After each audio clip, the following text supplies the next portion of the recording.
গাড়ি চলে এসেছে। আজকে আমি বিহার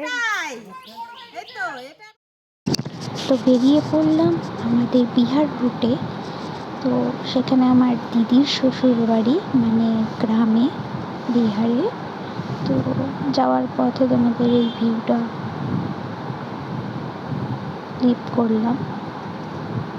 তো দেখো, ভালোই লাগছিল যেতে। একটা নদীও পড়েছিল, নদীটার নাম আমি জানি না কি, কিন্তু খুব সুন্দর। এটা হচ্ছে বিহারের তোমার চেকপোস্ট, যেখানে চেক করা হয়। চেকপোস্ট পেরিয়ে গেলাম। আর দেখো রাস্তায় কত ভুট্টা সব মেলে মেলে রাখছিল। এই যে নদীটার নামই আমি জানি না, বলতে পারছি না, এটা ভুলে গেছি কি নদী। তো তোমরা কেউ জানলে বন্ধুরা। আমাদের যেতে যেতে সন্ধ্যা নেমে গেছিলো সেই বিহার রুটে। তো এই নদীটার নাম কি আমিও জানি না, আমাদেরকে তো বললামই। এই মন্দিরটার নামও কি আমি জানি না। এটা বিহার ঢুকছে, জাস্ট মোড়টা ঘুরলাম। তো অপরূপ দৃশ্য, সেখানে মাকায়ও মেলে রেখেছে।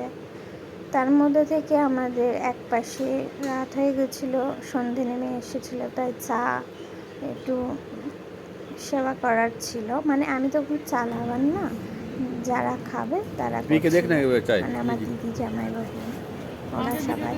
তো চাটা বেলা বেশ ভালোই ছিল, ভালো লাগছিল। তো তোমরা কে কে চা লাভার কমেন্টে বলবে। আর হ্যাঁ, আমার ভিডিওটা ভালো লাগলে প্লিজ আমার সাথে, আমি কোনোদিন খাই, লাইক সাবস্ক্রাইব। এখানে দেখছি কেমন খেতে, চলো খেয়ে নিই।